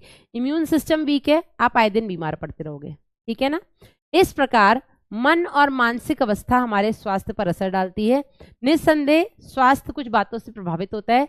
सबसे पहला हो गया आनुवांशिक विकार, दूसरे हो गए बेटा संक्रमण, और तीसरा हो गया आपकी जीवन शैली। ये तीन चीजें बेटा वो हैं जो आपके हेल्थ को अफेक्ट करती हैं। तो अगर ये तीनों चीजें बढ़िया हैं मतलब स्वस्थ, आप स्वस्थ हैं, ठीक है। हम सभी स्वास्थ्य शब्द का प्रयोग धड़ल्ले से करते हैं। इसकी क्या परिभाषा है? स्वास्थ्य का अर्थ मात्र रोग की अनुपस्थिति या शारीरिक स्वस्थता नहीं होती है। इसे पूर्ण रूपेण शारीरिक, मानसिक और सामाजिक स्वास्थ्य के रूप से परिभाषित किया जा सकता है। जब लोग स्वस्थ होते हैं तो वे काम में अधिक सक्षम होते हैं, सीधी बात है, ठीक है, जिससे उनकी उत्पादकता बढ़ती है, प्रोडक्टिविटी बढ़ती है और आर्थिक संपन्नता आती है। तो अगर कोई भी देश जहाँ पर बीमारियां कम से कम होंगी, मतलब उस देश की कहीं ना कहीं उत्पादकता ज़्यादा होगी, वहाँ के लोग जो होंगे वो काम करने में ज़्यादा सक्षम होंगे, प्रोडक्टिविटी ज़्यादा होगी, उस देश की जो आर्थिक संपन्नता है, इकोनॉमी जो है वो बाकी देशों के कंपैरिजन में अच्छी होगी, जहाँ पर लोग आए दिन बीमार पड़े रहते हैं, ठीक है। स्वास्थ्य से लोगों का आयु काल बढ़ता है, ठीक है, जो लोग स्वस्थ रहते हैं उनका जीवन भी बढ़ता है, ठीक है, बशर्ते बस वो स्वस्थ होकर के 140 की स्पीड से गाड़ी ना चलाएं, तो आयु काल घट जाएगा, ठीक है। और शिशु और मातृ मृत्यु दर में भी कमी होती है। अच्छा स्वास्थ्य बनाए रखने के लिए संतुलित आहार, व्यक्तिगत स्वच्छता, ठीक है, अपने आसपास सफाई, खुद की सफाई और नियमित व्यायाम, ये बहुत महत्वपूर्ण होते हैं। शारीरिक और मानसिक स्वास्थ्य को पाने के लिए अति प्राचीन काल से योगा का अभ्यास किया जाता है, ठीक है। तो आप फिजिकली और मेंटली, स्पेशली योगा को फिजिकल हेल्थ के लिए कम, मेंटल हेल्थ के लिए ज़्यादा प्रैक्टिस किया जाता है ना। योगा करने से, मेडिटेशन करने से आपको दिमागी सुकून मिलता है, इसके लिए योगा ज़्यादा प्रैक्टिस किया जाता है, ठीक है ना। रोग और शरीर के विभिन्न प्रकारों पर उनके प्रभाव के बारे में जागरूकता, संक्रामक रोगों के प्रति टीकाकरण, अपशिष्टों का समुचित निपटान और रोग वाहकों का नियंत्रण और खाने और पानी के संसाधनों का स्वच्छ रखरखाव अच्छे स्वास्थ्य के लिए आवश्यक है, ठीक है ना। तो अलग अलग बीमारी के बारे में जागरूक होना, कौन कौन से संक्रामक रोग हैं उनका टीकाकरण जो कि उपस्थित है वो लगवाना, आपके आसपास जो भी वेस्ट है वेस्ट को प्रॉपर डिस्पोज ऑफ करना, ठीक है, जो भी रोग वाहक हैं जैसे मच्छर वगैरह उनका नियंत्रण करना और खाने पानी की जो भी चीज़ें हैं उनको स्वस्थ, उनको साफ रखना, ये बेटा अच्छे स्वास्थ्य के लिए आवश्यक हैं, जिसके बारे में हम आगे भी पढ़ेंगे। जब शरीर के एक या अधिक अंगों या तंत्रों के प्रकारों पर प्रतिकूल प्रभाव पड़ता है और विभिन्न चिन्ह और लक्षण प्रकट होते हैं, तो इसका मतलब ये है कि आप स्वस्थ नहीं है, मतलब आपको रोग है, ठीक है। तो जब आपका शरीर प्रॉपर काम नहीं करता है, ठीक है, आपके अंग या अंग तंत्र कहीं ना कहीं प्रॉपर काम नहीं करते, जिसके चलते कोई ना कोई लक्षण प्रकट होता है, तो इसका मतलब ये होता है कि आप स्वस्थ नहीं है, मतलब आपको कोई ना कोई रोग है, डिजीज है। रोग को मोटे तौर पर बेटा संक्रामक और असंक्रामक समूहों में बांटा जा सकता है। जो रोग एक व्यक्ति से दूसरे व्यक्ति में आसानी से संचरित हो जाते हैं उनको बेटा हम संक्रामक रोग कहते हैं, ठीक है। और ये बहुत आम है, हम सभी कभी ना कभी बीमार हुए ही हैं इससे, ठीक है। जैसे कि आपका एड्स हो गया, ये बहुत घातक होता है, ये भी संक्रामक रोग है। असंक्रामक रोगों में कैंसर आ गया, जिसका मृत्यु दर बहुत ज़्यादा होता है कैंसर के केस में, है ना। नशीले पदार्थ और अल्कोहल का कुप्रयोग भी हमारे स्वास्थ्य पर प्रतिकूल प्रभाव डालता है, और एक एक करके हम इनके बारे में पढ़ेंगे। अब मानव में होने वाले जो सामान्य रोग हैं उनको आपको कैसे पढ़ना है एक बार वो देख लो, ठीक है।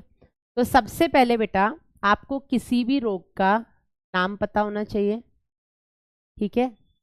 फिर इसका रोगजनक कौन है, रोगजनक मतलब इसका पैथोजन कौन है, जीवाणु है, विषाणु है, वह कृमि है, कवक है, या कोई आपका क्या बोलते हैं कृमि, कवक, और एक और क्या लिखा है था मैं, प्रोटोजोआ है, ठीक है। रोगजनक के बाद बेटा इसका किस अंग को प्रभावित करता है, ये अंग प्रभावित, ऑर्गन अफेक्टेड, कौन सा अंग आपका प्रभावित हो रहा है इसमें। इसके बाद बेटा हम लिखेंगे ऑर्गन अफेक्टेड के बाद मोड ऑफ ट्रांसमिशन, इसके फैलने का तरीका या संक्रमण का तरीका ना,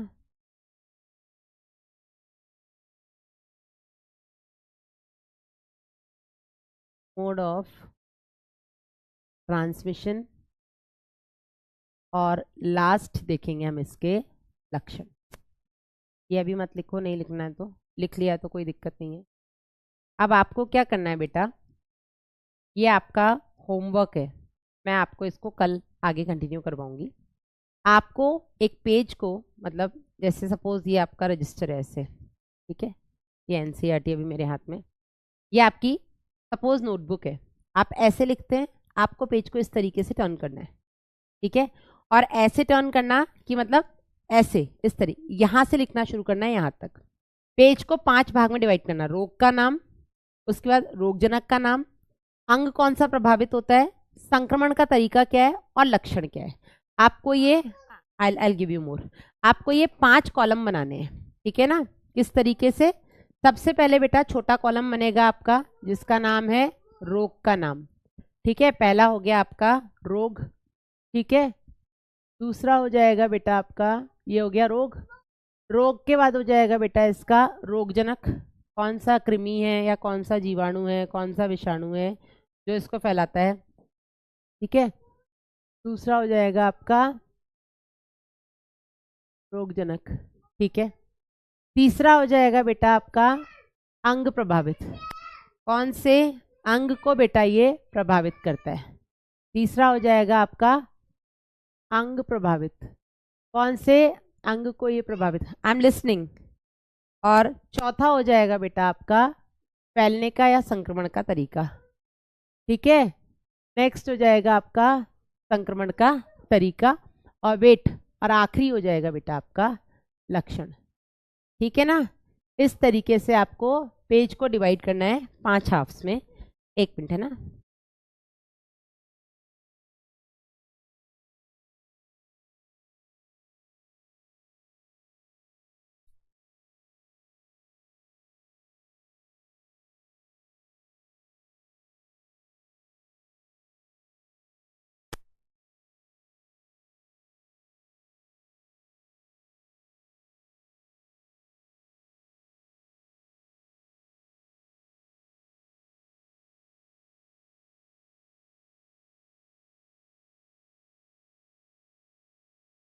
पहले में हम लिखेंगे रोग, फिर लिखेंगे रोगजनक, फिर लिखेंगे बेटा हम अंग प्रभावित, किस अंग को ये प्रभावित करता है, ऑर्गन अफेक्टेड, फिर लिखेंगे संक्रमण का तरीका, संक्रमण का तरीका, और लास्ट होगा बेटा आपका लक्षण, सिम्टम्स, ठीक है।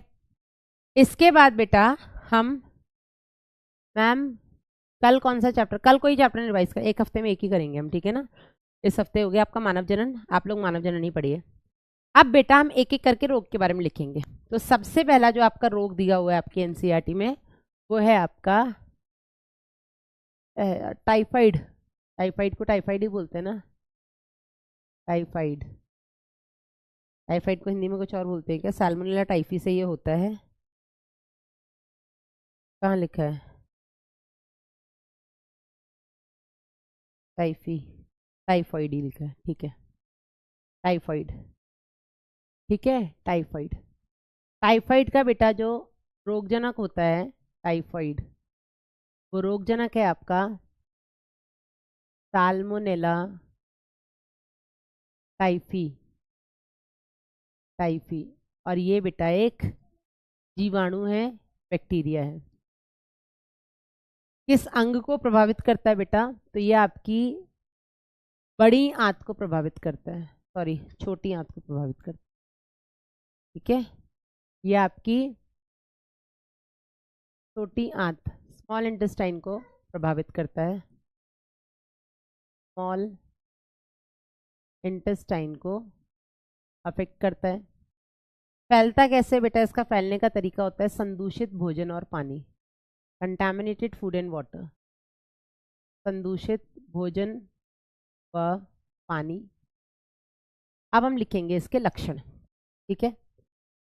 तो टाइफाइड के शुरुआती लक्षण में क्या होता है बेटा? शुरुआती लक्षण में सबसे पहले तो सस्टेन्ड हाई फीवर, लगातार बुखार रहना, बुखार उतरता ही नहीं है, लगातार आपका 39-40 डिग्री फीवर रहेगा।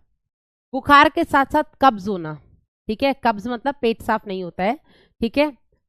तीसरा बेटा कब्ज रहेगा तो पेट में दर्द रहेगा, ठीक है, और एक्सट्रीम केस में लूज मोशन भी हो जाएगा। इसके बेटा सैल्मोनेला टाइफी जो बैक्टीरियाज होते हैं ये छोटी आंत के अंदर छेद कर देते हैं, इंटेस्टाइनल परफोरेशन कर देते हैं, जिसके चलते अंदर आंत में ब्लीडिंग की समस्या भी हो सकती है। और एक्सट्रीम केस में बेटा ये जो आपका टाइफाइड है इससे मौत भी हो सकती है, ठीक है। अब जो आपका टाइफाइड है, सबसे पहले बेटा जो टाइफाइड था ये एक, मतलब सबसे पहले तो नहीं, हाँ, लेकिन टाइफाइड का एक बहुत क्लासिकल केस देखने को मिलता है, जहाँ पर एक आंटी थी, मैरी मेलॉन उनका नाम था। Mary Mellon aunty tiffin service चलाती थी, वो खाना बनाती थी और बच्चों के हॉस्टल में उनको खाना भेजा करती थी टिफिन बना बना करके। मैरी मेलॉन आंटी को टाइफाइड था और उन्होंने इस बात को छुपाया, या जो भी था उन्होंने इस चीज़ को एक्सपोज नहीं किया। उनको टाइफाइड था और वो खाना बनाती रहती थी, लोगों को भेजती रहती थी। तो उनसे बेटा जो उन्होंने खाना बना बना करके बच्चों को भेजा, वो सारे के सारे बच्चे जो थे उन सबको टाइफाइड हुआ, ठीक है ना। तो उन मैरी मेलॉन आंटी को टाइफाइड मैरी के नाम से भी जाना जाता है, क्योंकि वो उन्होंने टाइफाइड फैलाने का बहुत बढ़िया काम किया था, ठीक है। बढ़िया तो नहीं था, मतलब किया, लेकिन ठीक है। दूसरा बेटा टाइफाइड की जांच के लिए हम एक विडाल परीक्षण करते हैं, विडाल टेस्ट करते हैं, ठीक है। तो ये सब बेटा इसके लक्षण में सब कुछ आप लिखेंगे, समझे या नहीं? किस तरीके से करना है आपको, समझे या नहीं? यस, ये हो गया आपका टाइफाइड। टाइफाइड के बाद अगला बेटा आपके एनसीईआरटी में और कौन सा जीवाणु जनित रोग दिया हुआ है? और कौन सा रोग दिया है जीवाणु जनित में? राइनाइटिस है इसमें, वो वायरल हो गया, ठीक है, जिसको हम कॉमन कोल्ड बोलेंगे। मलेरिया पढ़ना है हमको, प्रोटोजोआ हो गया। एस्केरियासिस पढ़ना है, एस्केरियासिस पढ़ना है क्या? हाँ, एस्केरियता, एस्कैरिस, ठीक है। हमें हाथी पाँव पढ़ना है, फाइलेरियासिस, ठीक है, जो आपके एलिफेंटाइसिस, जो आपके फिलेरियल वर्म पूछरेरिया से होता है। हमें फंगल में आपके क्या बोलते हैं उसको, हाथ पैर में रैशेस, वो स्केली ड्राई स्किन हो जाती है, वो पढ़ना है। तो इस तरीके से आपको एक एक एक एक एक एक करके इसके सारे पॉइंट्स लिखने हैं, समझे या नहीं? ये आज का आपका होमवर्क है। कल मैं इसी चीज को टेबल के फॉर्म में लिख करके लाऊंगी, क्योंकि यहाँ पर हमें एज इट इज एनसीईआरटी ही पढ़नी है। Pneumonia, yes pneumonia, Streptococcus pneumonia और हीमोफिलस इन्फ्लुएंजा, ये जीवाणु है जिससे बेटा निमोनिया होता है। निमोनिया के बारे में, निमोनिया आपका अगला है रोग, ठीक है ना। तो निमोनिया जिसका रोगजनक है आपका स्ट्रेप्टोकोकस निमोनी या हीमोफिलस इन्फ्लुएंजा, उसमें अंग कौन सा प्रभावित होता है? तो निमोनिया में बेटा आपकी फेफड़ों की कुपिकाएं प्रभावित होती हैं, ठीक है। संक्रमण कैसे होता है निमोनिया का? तो जो भी आपका संक्रमित व्यक्ति है उसके साथ छींकने से उसके, ठीक है। निमोनिया का ही एक वर्जन था कोरोना, आप ऐसे दिमाग में अपने बिठा लो, ठीक है। कोरोना एक तरीके का निमोनिया ही था, कोरोना जल्दी, मतलब निमोनिया का एक एक्सट्रीम वर्जन था, ठीक है ना। तो कोरोना कैसे कैसे फैल रहा था? जिसको कोरोना था उसको छुओ मत, उसकी छुई हुई चीजों को भी मत छुओ, इसीलिए तो क्वारंटीन किया गया था ना 14-14 दिन तक, कि उसने जिस भी चीज को छुआ है आपको उसके बर्तन भी नहीं छूने, क्योंकि उस बर्तन को उसने छुआ है। ठीक है, अगर उसने किसी कपड़े में छीका आपको वो कपड़ा भी नहीं छूना है, आपको उसके कपड़े धुलने भी नहीं है, उसको बोलो खुद ही अपने धोए वरना ना धोए हमारी तरफ से, है ना, पड़ा रहे। ठीक है ना। तो कोरोना किस तरीके से फैला था, उसी तरीके से बेटा आपका निमोनिया फैलता है ना। कोरोना में भी आपके फेफड़े इफेक्ट हो रहे थे, ठीक है, फेफड़ों की कुपिकाएं इफेक्ट हो रही थी, सांस लेने में तकलीफ आ रही थी, वो सब बेटा आपको निमोनिया में होगा। ठीक है, निमोनिया में भी बेटा क्योंकि ऑक्सीजन, आपकी कुपिकाएं प्रभावित होंगी तो ऑक्सीजन उतनी नहीं जा पाएगी शरीर में जितनी जानी चाहिए, जिसकी वजह से आपकी जो फिंगर्स हैं, स्पेशली आपकी जो एक्सट्रीमिटीज होती है ना, आपकी उंगलियां हो गई, उंगलियों में नाखून हो गए, पैरों के सेम, ठीक है, वहां पर ब्लड की सप्लाई या ऑक्सीजन सप्लाई प्रॉपर नहीं हो पाएगी, जिसकी वजह से जो एक्सट्रीमिटीज हैं वो नीली या ग्रे कलर की हो जाएंगी ऑक्सीजन की कमी के कारण। ठीक है, तो ये सारे इसके लक्षण है। फैलता कैसे, जो भी संक्रमित व्यक्ति है उसके छींकने से, है ना, जो बूंदे वगैरह आ रही है उसकी छुई हुई चीजों को छूने से, ये हो गया आपका निमोनिया। ठीक है, इसी के अलावा बेटा आपके एनसीईआरटी में 3 और रोग के नाम दिए गए। एक दिया आपका डिप्थीरिया, दूसरा दिया है आपका प्लेग, प्लेग आपने सुना होगा चूहों से जो फैलता है। ठीक है, और इनके सबके आपको नाम, ये सारे के सारे जीवाणु जनित है। जो डिप्थीरिया है बेटा वो आपका कॉर्निबैक्टीरियम डिप्थीरी से होता है। टिटनेस हो गया, ये क्लॉस्ट्रीडियम टिटानी से होता है। फिर आपका प्लेग हो गया, यर्सीनिया पेस्टिस से होता है। तो ये तीनों आपके जीवाणु जनित रोग हैं जो आपको नाम पता, क्योंकि एनसीईआरटी में इनके नाम लिखे हुए हैं तो आपको इनके रोगजनक के भी नाम पता होने चाहिए बस। ठीक है ना, लिख लोगे या नहीं? हाँ, कल हम इसकी एनसीईआरटी रीड करेंगे। यस, डन, लिख लोगे ना। मलेरिया को मैं डिटेल में पढ़ाऊंगी, रिकॉर्डेड क्लास आज आ जाएगी मेरे हिसाब से। चलो डन। एंटमीबा हिस्टोलिटिका से होता है। अमीबियासिस, अमीबियासिस जो है आपका वो ये प्रोटोजोन जनित रोग है। ठीक है, किससे होता है? एंटमीबा हिस्टोलिटिका से होता है। और अंग कौन सा प्रभावित होता है? अमीबियता में आपका बड़ी आंत प्रभावित होती है। संक्रमण का तरीका क्या होता है? तो वही संदूषित भोजन और खाना होता है। लक्षण क्या होते हैं? तो इसमें आपकी, क्योंकि बड़ी आंत अफेक्टेड, तो यहाँ पे भी आपका कब्ज वब्ज होता है। ठीक है, जो मल त्याग होता है उससे आपका रक्त और श्लेष्मा भी उसके साथ निकल सकती है। ये सारे इसके लक्षण है। जो नहीं लिख पाएंगे कोई बात नहीं, जो लोग लिख लें वो प्लीज अगर इंस्टाग्राम पे तो मुझे टैग कर देना कि ये रे मैडम हमारे नोट्स। ठीक है ना, जो नहीं लिख पाएंगे कोई बात नहीं, कल मैं लिखवाऊंगी। डन, चलिए ध्यान रखिएगा अपना बेटा, मिलेंगे कल, तब तक के लिए बाय बाय, टेक केयर। ये हम पढ़ेंगे सारे रोग कल, फिर हम पढ़ेंगे इनसे बचाव क्या है। ठीक है, तो आज की क्लास में बेटा हमने क्या पढ़ा? आज की क्लास में हमने बात की परिचय पर, फिर हमने बात की रोग के प्रकार। ठीक है, आज की क्लास में हमने इतना देखा। आज नो डीपीपी, आपको केवल रिवाइज करना है और नोट्स बनाने हैं। ठीक है ना, जैसे मैंने आपको बताए हैं उस तरीके के आपको नोट्स बनाने हैं। बाकी हम ये देखेंगे कल, तब तक के लिए bye bye, take care. Yes, yes, take care.